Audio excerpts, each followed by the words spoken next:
Hello, this is the Real Snakes, and in this video, I'm talking about the horror movies I've seen this year up to now, from the worst to the best.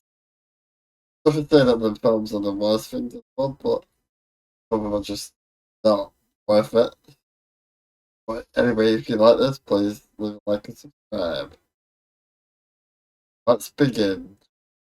Number 12, Winnie the Pooh, Blood and Honey, a horror movie based on a beloved character that went into public domain, but this is one of the worst cheapest movies out there.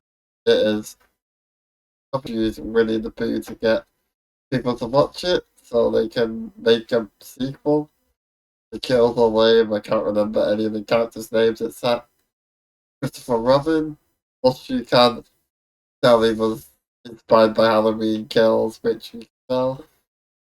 I wouldn't recommend watching it because of how low Marvel horror is, which shouldn't be what horror movies are. They're better than that. We can make films better than that. I wasn't. Bird Box, Barcelona, I like the first 30 minutes with the same thing they do, but second and third act, completely different, are completely different movies and the effects. The first one is missing because it was a big event, everyone was talking about it at the time.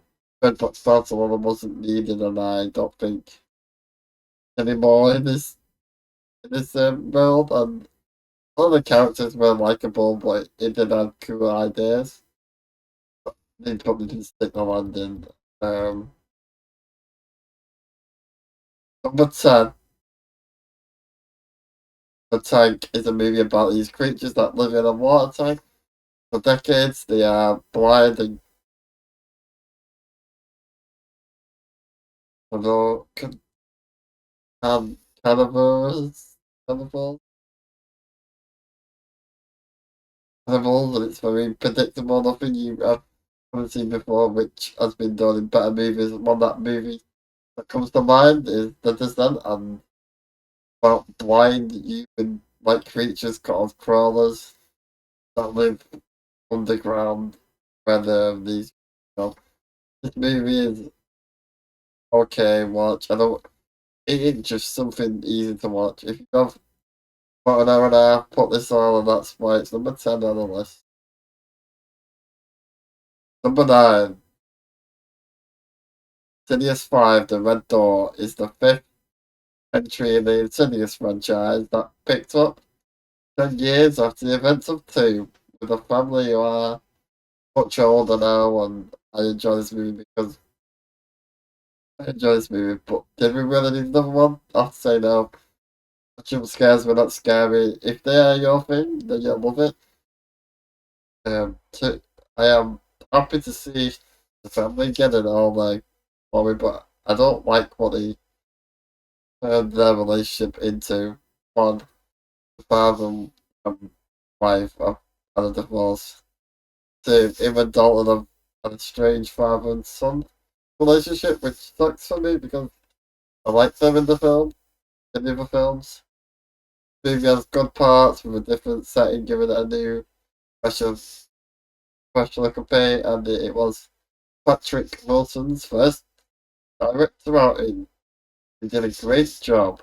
And next on number 9, number eight, The Bogeyman is a film based on the short story from Stephen King about a monster that lives in the dark that is called the Bogeyman by people. I think the creature design is incredible and scary looking, which is awesome to see. Also, this movie starts off with this movie starts off with a brutal scene where off screen it kills a child that is a way to tell how dangerous the monster is. Characters are great. The main girl is called Sophie Patrick, who's in yellow jackets. Sister played by the girl who was in Obi-Wan Kenobi. So, was Leia, well, look, younger Leia, kid Leia, and the father was in Devil. The good parts is how the main character learns to overcome her mother's death and face a demon. What the annoying bit was someone put lights in the house was basically pitch black with a monster who is allergic to light. Number 7, Knock at the Cabin was a fun suspenseful thriller with a bit of horror instead of strong acting from all the cast, and you have to figure out what's going on. This is a good horror movie by M. Night Shyamalan, who, with no giant twist, man, like every other movie that he makes, plus the pieces are great, and the idea that the people have been saying is great to see a lot of. That's a good runtime with an hour and a half. It doesn't take much time to watch. Number 6, Megan, was a great movie about a robot who will do anything to protect the girl, even kill, and it's something I can imagine happening in the future. And of pets, yeah, yeah, getting our kids robots. For sure, I love how satire it was and clever. Good love how viral how evil the kills were. Had a good time, and it's funny how viral the film went with the Nancy Megan did, and it feels so realistic with how close everyone is with technology these days. The car who's a ranter who doesn't know how to never look good, so she just gives the technology. It's everywhere in her life, and it, she doesn't need to talk and have friends and stuff. Very interesting movie. Let's go to number 5. Renfield is a great horror comedy movie about Dracula, played by the one and only Nick Cage. And he is horrible to Renfield and does everything for him. Can't believe how fun of a adventure movie it is. Somehow great at mixing comedy with horror together. Love the jokes and how violent the kills were. I can't wait to see it again. Definitely a must watch. Great to see a different take on Dracula. I love the one fight scene where he eats bugs to get powers, like the strength of a spider and that. And start going ham on the bad guys. Also, it's so funny and never gets boring. And it's only an hour and a half. Great time. Great runtime. Number 4, Pearl is about the old woman from X, but younger, because this movie is a prequel, and I think it's also some great acting from Mia Goth, who can keep the screen, especially in the scene at the table. She has that monologue for about 10 minutes.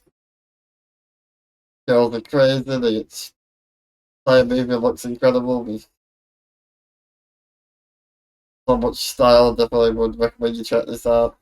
Getting excited for a third movie that's coming out called Vaccine. Also, feel what Pearl thinks and the reason she's a psycho with her friends. I mean, with her family life, with people who she hangs around with for her character the way she is.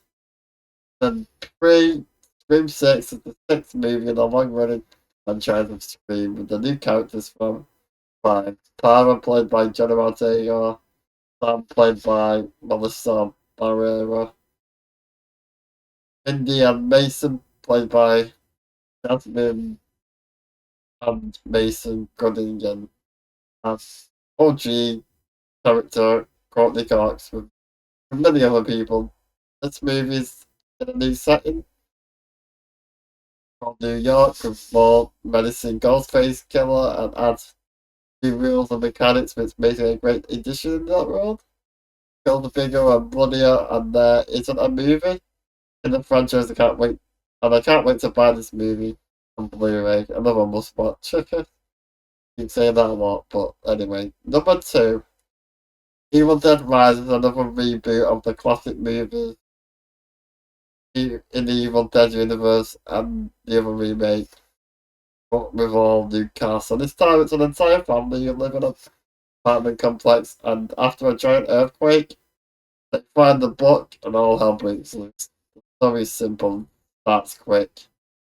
Kills are fun, there's a cheese grater bit and an awesome chainsaw battle at the end. Also, I have to say the opening theme is incredible, especially when the title card pops up over the trees.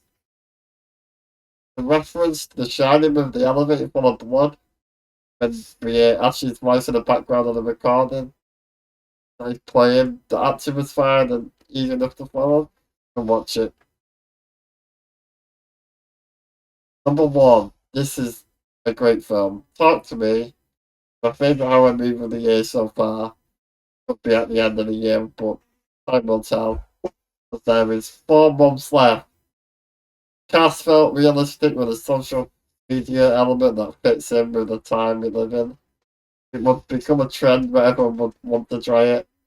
Also, the mystery around the hand, like where it came from, we found it, or figured it out in the first place.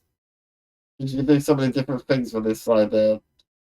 The thing that I like is how the directors are YouTubers with a channel called Rekka Rekka, and their names are Michael and Danny, who have been making videos since they were kids.